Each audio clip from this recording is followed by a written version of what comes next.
días, mis hermanitos. Vamos a orar. Señor, en esta mañana, tu pueblo reunido aquí. Como cantábamos en un himno, a través de un himno hace varias décadas, tu pueblo jubiloso se acerca a ti, Señor, y con triunfantes voces hoy clama tu nombre. Por todas tus bondades que das en plenitud, tu pueblo humildemente te expresa gratitud. Y esas palabras de ese himno, esta mañana las exhalamos aquí.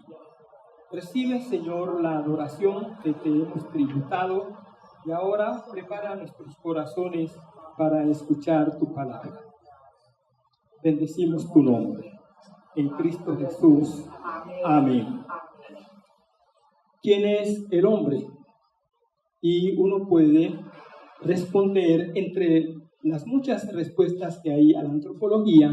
Voy a dar una que tiene que ver con la temática que vamos a realizar a partir de hoy, según dijo el pastor, que hoy inicia una nueva temática. El hombre es un homo viator.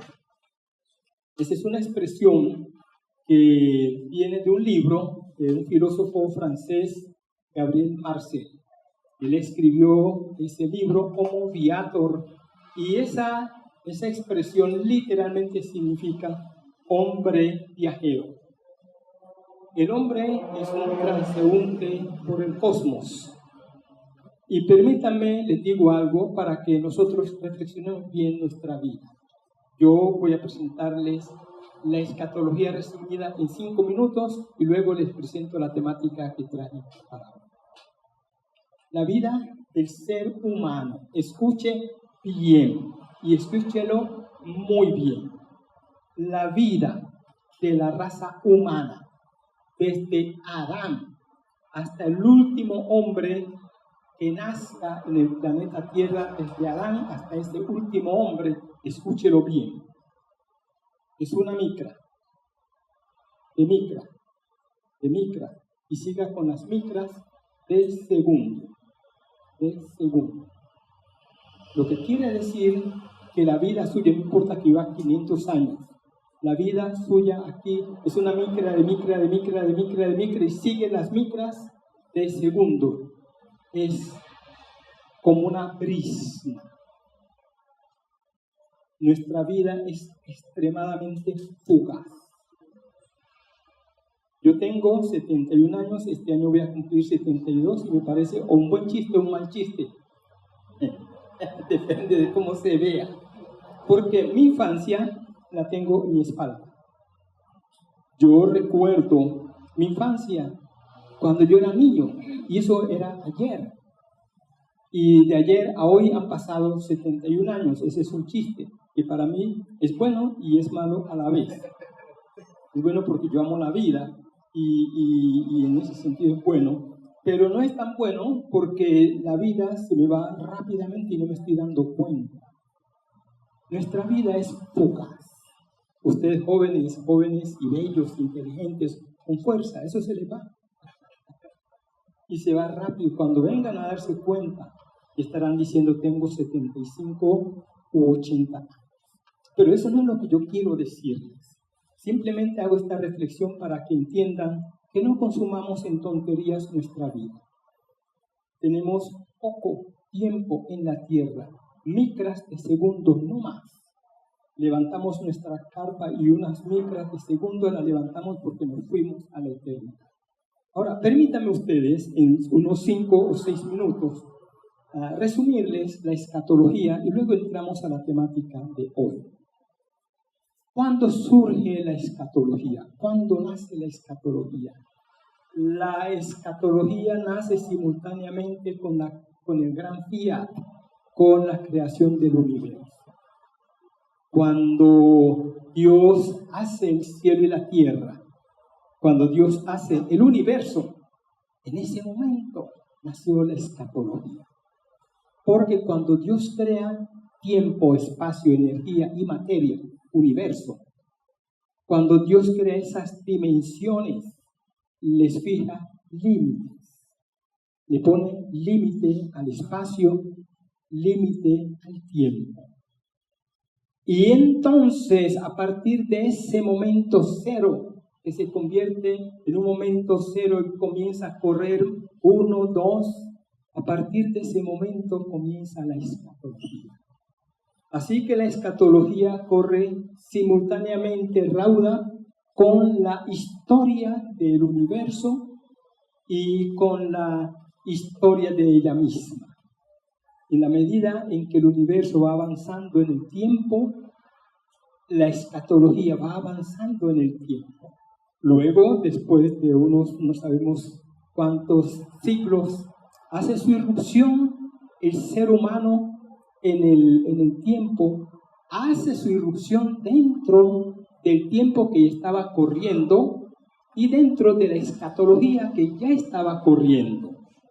Luego el hombre entra en una profunda defección y en una profunda maldad, rebelión, y la historia se va complicando y llega el Mesías. Y el Mesías trae redención. Y en la medida en que los tiempos van avanzando, el carácter moral del hombre se va complicando. Se va haciendo cada vez más defectuoso a pesar de la redención. Y en la medida en que los tiempos van avanzando, las fuerzas del infierno van tomando más fuerza y el hombre comienza a entregarle más poder a las fuerzas del infierno. Con esto quiero decir, no que la raza humana potencializa el infierno, que no es que nosotros le damos potencia a los demonios, sino que al permitir que ellos accionen en nuestra vida, le estamos entregando el poder de nuestra vida a ellos. Y cada vez van a ingerir más, a tener más injerencia en nuestras decisiones. Y el carácter del hombre se va haciendo polémico, se va haciendo anárquico, se va haciendo rebelde y va colapsando moral y espiritualmente. Y comienzan a manifestarse unos signos que estamos viendo y que ya estamos inmersos en ellos, pero que en la medida en que los tiempos van avanzando, los signos se van complicando y llegará un momento cuando la raza humana decide darle la espalda completamente a Dios y darle del frente a las fuerzas del infierno. Dios pone fin a esta situación y entonces pone fin a la historia del hombre en la tierra. Viene lo que se llama el juicio y luego viene la recreación cósmica. Dios recrea el universo y cuando recrea el universo, lo recrea, hay varios propósitos en ellos, no me interesa hablar de esos propósitos salvo uno. En la Biblia se nos dice que Dios en la recreación del universo hace un cielo nuevo y una tierra nueva, donde mora la justicia, y en la tierra recreada allí envía a la iglesia en lo que en Apocalipsis se llama como la Nueva Jerusalén, y allí moraremos perpetuamente y para siempre. Mientras que los que persistieron en su maldad y en estar alejados del Señor vivirán eternamente y para siempre en el lago de fuego. La escatología resumida, extremadamente resumida. Nosotros estamos como Homo Viator viajando hacia la consumación de los tiempos. Es curioso porque cada generación tiene que vivir su propia escatología. Y en escatología nosotros vivimos lo que se llama la tensión escatológica. El ya, pero todavía no. Yo vivo los tiempos escatológicos, yo los vivo, usted los vive, pero no son los tiempos escatológicos del fin.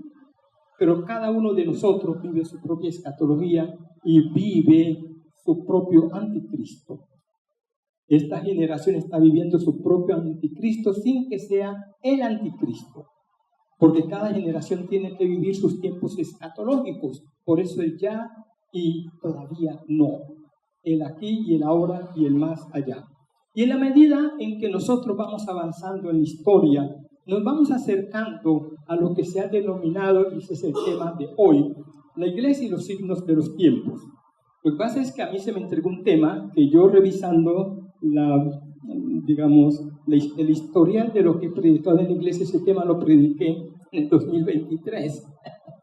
Entonces dije, tendría que reacomodar todo, pero de todas maneras estaría haciendo el mismo énfasis Así que traje un tema que me parece es pertinente y sobre todo, si estamos iniciando este proceso escatológico aquí, la temática apenas es pertinente.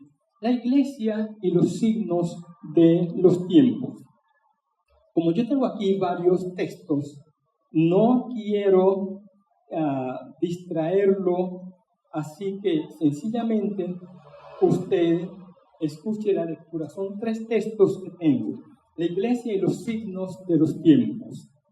Primer texto. Vinieron los fariseos y los saduceos para tentarle a Jesús. Y le pidieron que les mostrase señal del cielo. Mas él respondiendo les dijo: cuando anochece decís, buen tiempo, porque el cielo tiene arreboles, y por la mañana, hoy habrá tempestad, porque tiene arreboles el cielo nublado. Hipócritas, que sabéis distinguir el aspecto del cielo, mas las señales de los tiempos no podéis. La generación mala y adúltera demanda señal, pero señal no les será dada, sino la señal del profeta Jonás. Dejándolos, se fue. Está en Mateo 16, versículos 2 y 3. Aquí hay varias cosas que uno quisiera, o que yo quisiera explicar, pero no tengo tiempo. ¿Por qué demandan señal? ¿Qué tiene que ver la señal con Jesús? ¿Y por qué lo están haciendo? Eso no es explicar, porque me desviaría de la intención de la exposición. Segundo texto. De la higuera aprended la parábola. Cuando ya su rama está tierna y brotan las hojas, sabéis que el verano está cerca. Así también vosotros, cuando veáis todas estas cosas, conoced que está cerca, a las puertas. Mateo 24, versículos 32 y 33. Y el tercer texto. También les dijo una parábola. Mirad la higuera y todos los árboles. Cuando ya brotan, viéndolo, sabéis por vosotros mismos que el verano está ya cerca. Así también vosotros, cuando veáis que suceden estas cosas, sabed que está cerca el reino de Dios. Lucas 21, los versículos 29 al 31. En esos 3 textos encontramos una urgente invitación y exhortación de Jesús a que miremos los signos de los tiempos y hagamos discernimiento de los mismos. Hermanitos, el cristiano, usted como cristiano lo tiene, el cristiano tiene la responsabilidad intelectual. Usted tiene que hacer uso de su intelecto para ello. La responsabilidad moral, la responsabilidad espiritual de observar y entender las características que asume la época que le ha correspondido vivir, toda vez que esa época nos acerca más a los tiempos del advenimiento de la parusía. Parusía es el término griego que significa presencia, pero se utiliza en teología para referirse a la segunda venida de Cristo. Con esto lo que estoy diciendo es que nosotros debemos dejar la banalidad de la vida y prestarle más atención al tiempo que estamos viviendo. Hay personas que evaden mucho y tenemos una sociedad que evade todo. Por ejemplo, cuando hay grandes conflictos en el mundo, hay grandes eventos deportivos, culturales, artísticos. Entonces el hombre hoy vive distraído y uno de los más distraídos es el cristiano. Vivimos muy distraídos. La moda, los conciertos, por ejemplo, yo no entiendo cómo es que un cristiano dedica horas y horas y horas para ir a escuchar un concierto incluso cristiano y le da pereza ir a la iglesia. Un concierto cristiano, yo nunca he ido a uno, pero por lo que observo, allí la gente va a divertirse cristianamente, va a escuchar, ¿verdad? Pero la profundidad que da la exposición de la palabra, eso choca a mucha gente. Estamos distraídos. queremos un brote emocional, queremos evadirnos de lo que sucede en el mundo. Y Jesucristo aquí nos está diciendo, no sea evasivo, asuma. Debemos asumir con responsabilidad, por eso hablo, responsabilidad intelectual, moral y espiritual, para observar lo que está pasando y entenderlo. Ustedes no son conscientes de lo que está pasando en Colombia, porque se polarizaron, unos contra Petro y otros a favor de Petro. Y en esa polarización el país se está destruyendo y no le están prestando atención a eso. Han mirado de una manera muy apasionada lo que pasó con el juicio de Uribe y no están haciendo un discernimiento de lo que realmente está sucediendo con ese juicio, incluso en Colombia.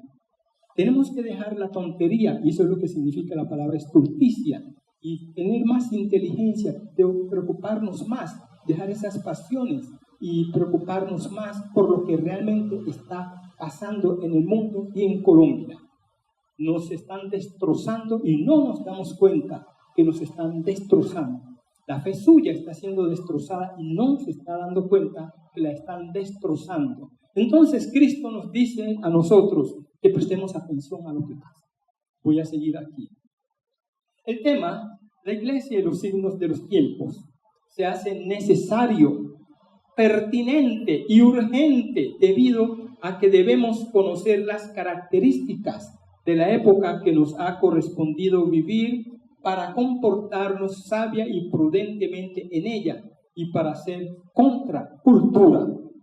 Considero que la oración de Moisés cobra vigencia en nuestra época odierna. Él escribió el Salmo 91 en la postrimería de su vida. Ya era un anciano, ya estaba casi, yo creo que lo escribió en las llanuras de Moab, cuando ya estaba contemplando la tierra prometida. Pero no lo afirmo, es una suposición. Y estando allá, entonces, mirando la tierra a la cual no entraría, pero que el Señor le permitió verla de lejos. Allá voy a llevar al pueblo, pero tú no entrarás. Y estando allá, me imagino, no estoy diciendo que eso pasó, simplemente es una suposición. Mirando allá, recuerda toda la historia y dice, Señor, tú nos has sido refugio de generación en generación.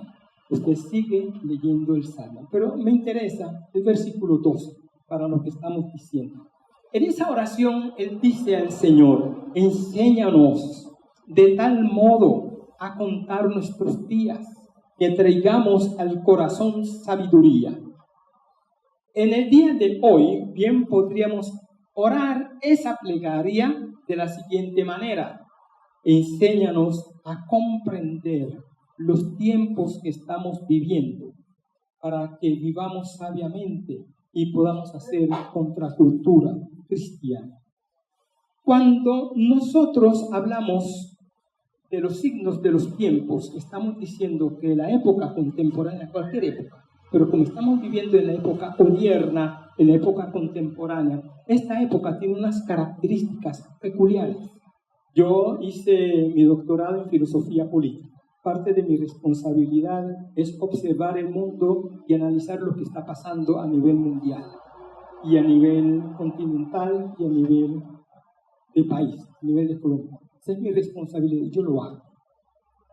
Y créanme que si yo dejara que eso influyera en mi estado anímico, yo sería el hombre que viviría con mayor depresión, por los análisis que hago y por los resultados. Veo cómo el mundo se va reconfigurando, se ha ido reconfigurando, y Colombia ha iniciado un proceso de esa reconfiguración y va por mal camino, va por muy mal camino. Y no lo digo porque yo sea petrista o antipetrista, es por los análisis que he visto y que he hecho y lo he hecho a nivel del mundo, a nivel global. El mundo se va reconfigurando y en esas reconfiguraciones se van haciendo alianzas. Entonces hay una reconfiguración actual de 5 países y ya van como 30 países. El Brasil, Rusia, India, Sudáfrica y la China.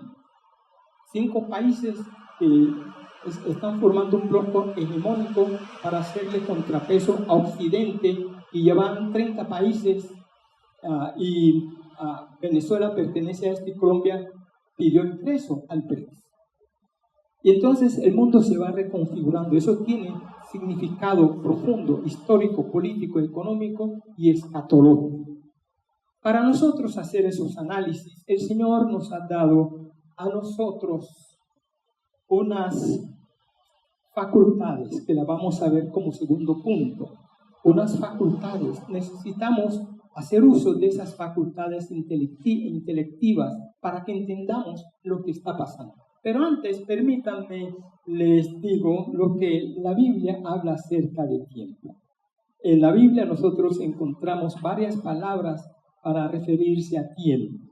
Por un lado, tenemos el tiempo que llamamos cronológico, que es el cronos, es la sucesión de minutos. Por esa causa se es el culpable que Fernando Avilio, Mosquera Or, Mosquera Brand esté a puertas de los 72 años.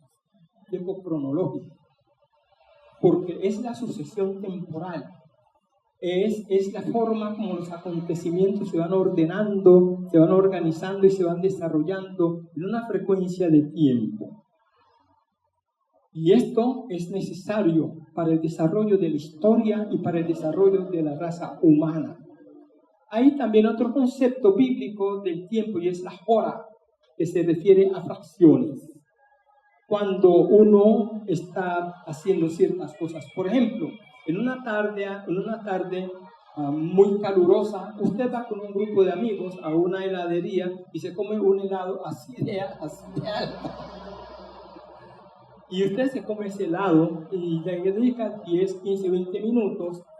El helado, después que usted lo termina, 5 minutos después, es historia. Eso fue la hora del helado. Era el momento en que usted debería consumir ese helado.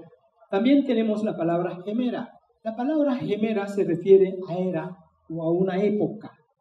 Ustedes han escuchado, los que les gusta el fútbol, la era Peckerman, la era Maturana, y en política la era Reagan, la era Thatcher, y en religión la era de Juan Pablo II, la era de Francisco, etc. Cuando se refiere a una época, es marcada por un acontecimiento y es caracterizada por unos acontecimientos. Nosotros hoy estamos viviendo gemera, una época que está siendo caracterizada por unos acontecimientos. Estamos viviendo una era. Interesante, porque los niños, los preadolescentes y los niños de esta época son categorizados como la generación de cristal. La generación demasiado frágil que se despedaza. Esa es la época que estamos viviendo, porque eso es lo que hemos creado en nuestros niños. Una fragilidad tal que se destroza.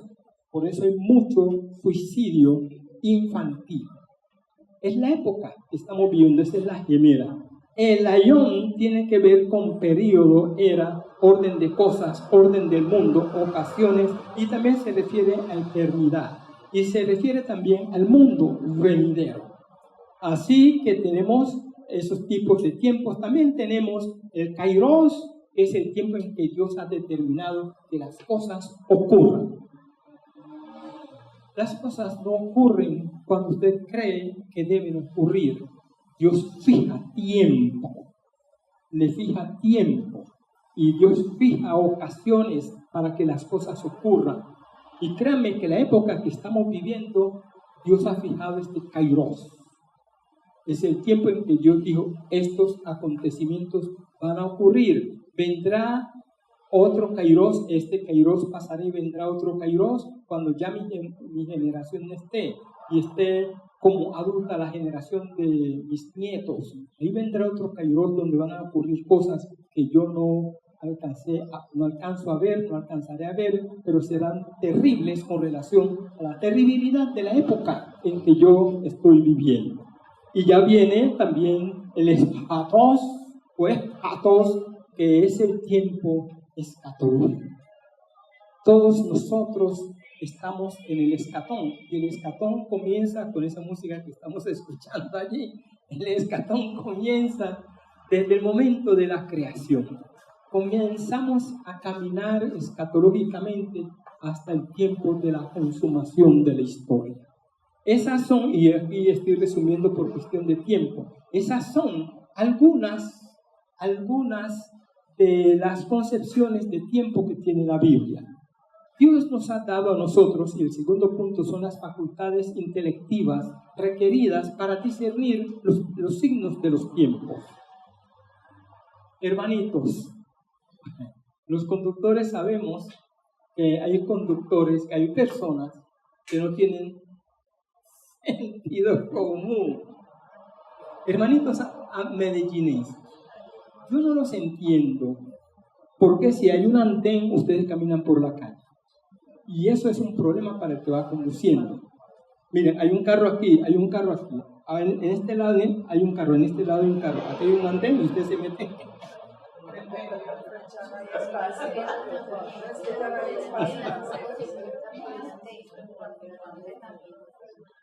Entonces, a veces obramos en contra del sentido común. Y a veces uno ve conductores que estacionan su carro y uno ni siquiera, bueno, está bien que no conozca las leyes de tránsito, pero tiene sentido común, hombre. Sentido común, hermanitos, Dios nos ha dotado de sentido común para que nuestras acciones primarias estén dirigidas por la lógica del sentido común. El sentido común nos dice a priori lo que está bien y lo que está mal. El sentido común evita que tomemos decisiones impulsivas y absurdas. Si solamente utilizáramos el sentido común, parte de nuestros problemas se evitarían por el uso del sentido común. Otra facultad que el Señor nos dio fue la intuición. La intuición, como dice el diccionario, es la facultad de comprender las cosas instantáneamente. Y parece, según una interpretación sexista, parece que las damas tienen el sentido, esta intuición mucho más desarrollada que los caballeros. Es la capacidad de percibir, de intuir, de algo va a pasar. Y entonces la intuición propia de hombres y mujeres, pero parece que en el sexo femenino está mucho más desarrollada, esa intuición nos da la capacidad de prever situaciones. Si yo hago esto, probablemente esto va a pasar. Y entonces cuando uno hace uso de la intuición, uno toma precauciones para lo que uno considera que podría pasar, uno evite que pase por imprevisión. No sé si me estoy comunicando.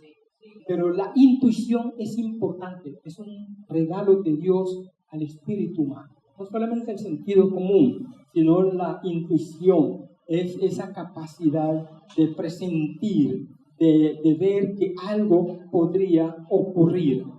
También Dios nos ha dado una facultad que en griego se llama phronesis y que se traduce al español como prudencia. A veces nosotros decimos cosas que si uno lo pensara 2 veces no las diría. Es prudente que yo diga esto, pero a veces primero hablamos y después, bueno, yo debí decir eso sí o no. Yo pensándolo bien creo que no lo debí decir. La prudencia. Hermanos, phronesis es la sabiduría que se aplica en la conducta, que se aplica en las acciones. Es la sabiduría que me dice, Fernando, eso no debes hacerlo. Y es la sabiduría que me dice, Fernando, este no es el momento de hablar. A veces uno hace preguntas a alguien cuando está muy ofuscada, esa persona. Cuando está asustada, o está nerviosa, o está tensionada, o está enojada. A una persona, si usted le hace una pregunta, ¿cómo le va a responder? Entonces, mi prudencia me dice, Fernando, no es el momento de hacer la pregunta. Menos si es una observación o es un llamado de atención. No es el momento. La prudencia me ayuda a discernir cuándo es el momento propicio para hablar, para guardar silencio, para actuar o para dejar de actuar. Y esa prudencia es importante para entender lo que hoy está sucediendo. Es importante eso. Luego viene la síntesis, que es el entendimiento, la capacidad de comprensión, discernimiento, inteligencia. Sucede que la gente tiene un mal concepto de inteligencia. Una persona locuaz, una persona que se expresa bien y que juega con las palabras, dicen que es inteligente. No es inteligencia eso es locuacidad. Personas que juegan con el lenguaje. Sucede que había un hombre, un filósofo que se llamaba Protágoras. Él dijo: yo soy capaz de presentar la verdad como si fuera mentira y la mentira como si fuera verdad. La inteligencia que se orienta hacia la maldad, hacia lo malo, hacia crear disensiones, polarizaciones, eso no es inteligencia, eso es astucia. Y la astucia es la perversidad de la sabiduría y de la inteligencia. La inteligencia, escuchen bien hermanos, siempre está orientada hacia el bien. Siempre está orientada hacia el orden, hacia el ordenamiento, hacia el bien, hacia la convivencia pacífica. Hacia allá se orienta la inteligencia. Y nosotros tenemos inteligencia para entender lo que en el día de hoy nosotros vivimos. Y luego viene la Sofía es sabiduría que el Señor nos ha dado. Entonces Dios nos ha dado estas facultades intelectivas para que, haciendo uso adecuado de ellas, además de la dirección del Espíritu Santo y de la dirección de la palabra, podamos entender el mundo en que vivimos. No tienen ustedes, yo tampoco, idea de la forma como la educación está moldeando el espíritu y la mente de nuestros niños. A eso lo llaman reseteo. Cómo están reseteando la mente de nuestros niños, para que nuestros niños acepten lo que moralmente es inaceptable. Lo que nosotros antes enseñamos como antivalores, hoy los ven como valores. Lo que nosotros antes enseñábamos como valores, hoy lo enseñan como intolerancia. Y se va reseteando la mente de los niños. Hay una perversidad y esa perversidad se está orientando hacia los niños, los preadolescentes, los adolescentes y los jóvenes. Ya los adultos van a morir, entonces no gastemos tiempo en ellos, sino en las generaciones emergentes. Y el mundo se está reconfigurando y para ello están reseteando la mente de los niños, de los preadolescentes, adolescentes y jóvenes. Por eso ustedes ven jóvenes que hacen cosas y dicen: para mí eso no es malo. No es malo porque su mente ha sido reseteada para aceptar lo malo como bueno y lo bueno como malo. Por eso muchos jóvenes prefieren aceptar el consejo de una amiguita que el consejo de la mamá. La amiguita la entiende y la quiere su bien. La mamá es una opresora y es una persona que coarta su libertad. Invierte los valores porque su mente está siendo reseteada para ello. Nosotros debemos entender entonces que los signos de los tiempos está cambiando la mentalidad y las acciones de los hombres, y nosotros necesitamos entender eso, entenderlo para tomar las medidas precisas. El tercer punto es el examen de los signos de los tiempos. Los signos de los tiempos, que en la Biblia no aparece esa palabra. Esta expresión, signos de los tiempos, no aparece en los discursos ni de Cristo, ni de Pedro, ni de ninguno de los apóstoles.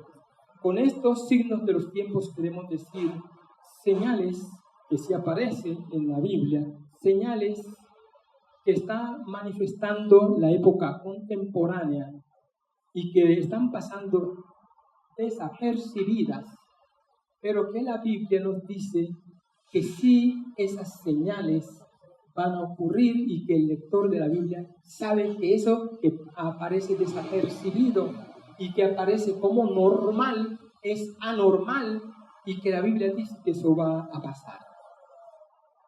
Voy a leer el texto. Hay unos signos, ahí yo tengo como unos 20 signos, pero aquí trae creo que 3, 4 o 5 máximo. Signos antropológicos. Escuchen esto.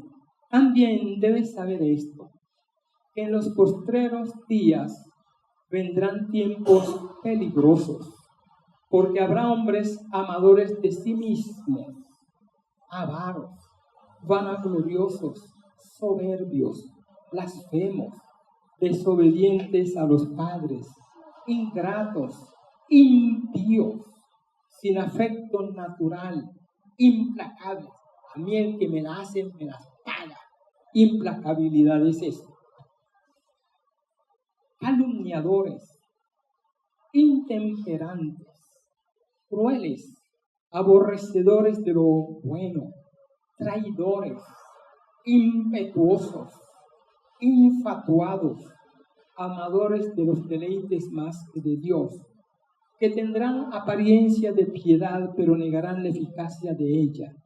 Estos evita, porque de estos son los que se meten en las casas y llevan cautivas a las mujercillas cargadas de pecados, arrastradas por diversas concupiscencias. Estas siempre están aprendiendo y nunca pueden llegar al conocimiento de la verdad. Eso está en 2 Timoteo, capítulo 3, versículos 1 al 9. Prestemos atención a lo que está pasando hoy.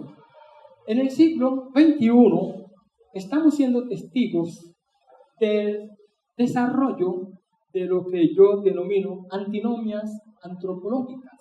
Y esto es contradicciones antropológicas, tales como lo que voy a presentar en la siguiente lista. Hermanito, si usted encaja en algo de lo que yo voy a decir, que conste que yo no tengo idea que usted estaba en esa lista. Así que no se vaya a enojar conmigo, no es con Dios. En el día de hoy, hermanos, escuchen esto. Se está humanizando a los animales y se está animalizando el ser humano. Cada día nos comportamos como animales, pero a las mascotas las llevamos donde el médico, el veterinario, a pedicure, manicure, yo no sé qué tanto. Y se les viste, se les pintan las uñas, se les dice mi bebé. Hoy se habla mucho, y escuchen por favor, hoy se habla mucho de la familia multiespecie. La familia por definición, está conformada por papá, mamá, hijos y los que viven en el seno del hogar. Pero ahora han incluido las mascotas y eso incluye plantas, sobre todo mascotas animales. Entonces, este gato es mi bebé, este perrito es mi bebé. Esa es una perversión hacia los animales. Se les humaniza. Y entonces, en la medida en que el hombre va humanizando a los animales, él se va bestializando. Si yo me voy bestializando, alguien debe tomar mi lugar humano. Y ese lugar humano, entonces yo se lo cedo a mi mascota, mientras yo asumo el papel de mi mascota como animal. No sé si me estoy comunicando. Esto parece chistoso, pero está sucediendo en el día de hoy. Entonces, le dejo mi fortuna a mis mascotas, y eso ha ocurrido mucho, sobre todo en Estados Unidos. Habiendo tantas instituciones que están ayudando a pobres, la fortuna se le deja a unos gatos y a unos perros. Ese es un problema antropológico que tenemos en el día de hoy, la bestialización o animalización de los hombres frente a la humanización de los animales.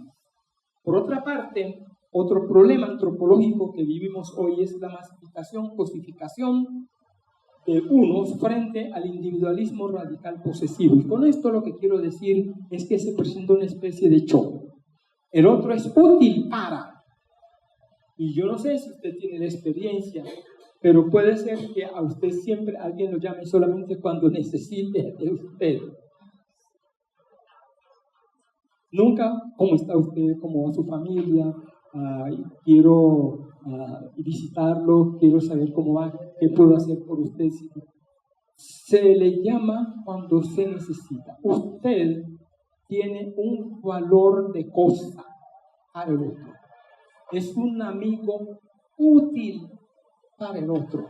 No es una persona. No sé si me estoy comunicando. Entonces, al otro lo objetivizo, lo convierto en objeto.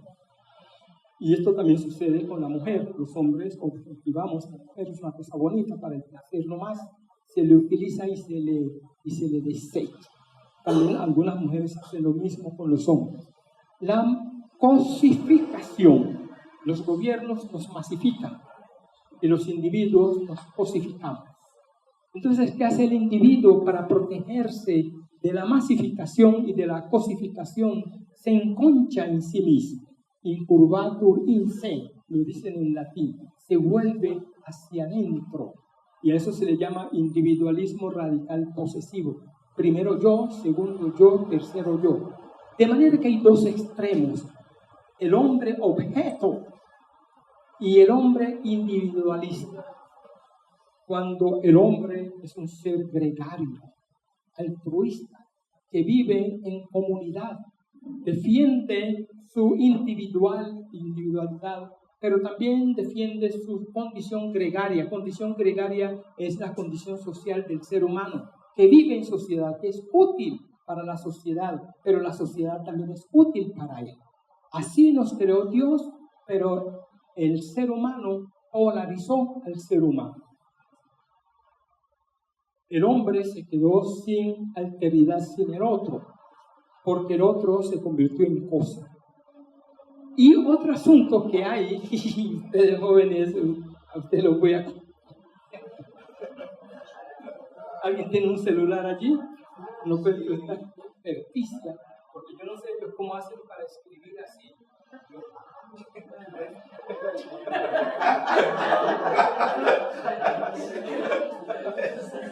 Pero uno ve desde niños, casi todo el día la gente así. Yo he escuchado jóvenes de una manera correcta de uno manejar el celular, porque el cuello, por esto comienza a tener problemas, y la gente comienza a tener problemas porque está así, que uno debe manejar el celular. Eso es lo que yo he escuchado. Yo no soy médico, yo no sé. Pero el asunto es que la tecnología nos aisló. Nosotros nos acercamos al que está lejos y nos alejamos del que está cerca. Usted ve en el metro y todo el mundo allí. Entonces, avance tecnológico y científico versus pérdida de valores y de integridad. Los gobiernos hoy, y sobre todo en América Latina, yo no sé por qué esa estulticia se les ha metido a decir que son progresistas, cuando lo que no saben, y esto lo estoy diciendo ya desde una posición mía, una posición política, teórica, el progresismo es lo más retrógrado que hay. El progresismo político. Soy progresista, entonces acepto la pederastía. Pederastía es la violación de niños. Ese es un retroceso moral, ¿sí o no? Soy progresista. Acepto el matrimonio homosexual. Desde la perspectiva de la escritura, ese es un retroceso moral. Entonces, se llaman progresistas se llama progresista todo aquel que tiene el coraje, el valor de romper con la moral cristiana y tomar los antivalores que los cristianos hemos diseñado y hemos proclamado, y lo toman ellos como valores. Y eso es el progresista, y muchos cristianos se identifican con eso. Yo no entiendo la mentalidad de un cristiano que se solidarice con lo que va en contra de lo que Dios ha dicho. Yo no entiendo esa mentalidad cristiana y que el Señor me ayude en la sabiduría para entenderlo. Y entonces, a nivel antropológico, hay progreso cultural e intelectual para el hombre, mientras que el hombre cada vez más y más va progresando cultural, intelectual, humanísticamente, el hombre va retrocediendo en su soledad, en su orfandad y en su desamparo. El hombre hoy es un hombre solitario, un lobo estepado, un lobo solitario. Y cuántas personas a mí, mujeres casadas, me han dicho a mí, hermano Fernando, yo me siento muy sola, tiene esposo y tiene hijos. Y algunos jóvenes me dicen, pastor, yo me siento muy solo, y viven con su papá, con su mamá y con sus hermanos. ¿Por qué ese sentimiento de soledad? Porque a eso nos está arrinconando la sociedad contemporánea, a la soledad. Respuesta a la soledad, entonces viene la depresión y otros problemas emocionales y finalmente la autoeliminación. Esos son algunos elementos antropológicos que vive el hombre y que Cristo dijo que iba a pasar y que Pablo le escribió a Timoteo que iba a pasar. El hombre se refugia en su soledad. Un asunto que lo dijo Winston Churchill en la Segunda Guerra Mundial y que también la escribió un señor, Raúl Cuero, que él trabaja en la NASA, pero es de buena cultura. Winston Churchill dijo que uno de los grandes males del hombre es que el hombre, lo dijo para la Segunda Guerra Mundial, que el hombre había dejado de ser útil, lo está diciendo antes de la segunda mitad del siglo XX, dejó de ser útil para volverse importante. A mí no me interesa ser útil a los demás, servir a los demás. A mí lo que me interesa es ser importante. Y voy a luchar por ser importante y eso implica que los demás me van a servir a mí. Cuando yo estoy puesto para servir a otros, yo me levanto como un hombre muy importante y para ser importante debo tener servidores. Y eso Cristo dijo que los gobernantes de las naciones se enseñarían, pero el que quiera ser grande sea el menor. Bueno, mis hermanitos, esto es una primera señal, pero ahora sí, pero hermanito, ¿qué tiempo se me fue? Entonces vamos a dejar estos signos, solamente primero los signos antropológicos. Pero si se ha comprendido lo que yo he dicho esta mañana, cumplí el propósito, aun cuando no haya desarrollado toda la temática, no importa, cumplir el propósito. Porque el propósito es que entendamos que estamos viajando y que en nuestro viaje nos encontramos con una sociedad que es adversa al Señor, que es maligna y perversa, y que en medio de ellos, dice Pablo a los hermanos de Filipos, en medio de esa sociedad maligna y perversa, debemos brillar como luminares en el mundo, asidos de la palabra de la vida. Nosotros debemos entender que en esta época, estamos en una época que está ha tergiversado los valores, y ahora yo soy profesor de apologética en Cristo para las Naciones, y yo les digo a mis estudiantes, en un debate público, un cristiano en la época contemporánea siempre va a perder el debate, no porque no tenga la razón, sino porque estamos en una sociedad que transmutó los valores. Al transmutarse los valores, usted me está hablando de unos valores que eran del siglo XX hacia atrás. Ahora estamos viviendo nuevos valores y lo que usted está diciendo no cabe en la axiología de este siglo. Siempre vamos a perder el debate. Siempre lo vamos a perder. Pero nuestro interés no es ganar el debate, sino presentar la verdad. Que el hombre la acepte o no es un problema. Así que estamos frente a la transmutación de valores en esta época y por eso debemos hacer contracultura. Nosotros debemos hacer lo que debemos hacer debemos vivir los valores del reino, no importa que otros no los vivan. Hermanitos, que Dios los bendiga.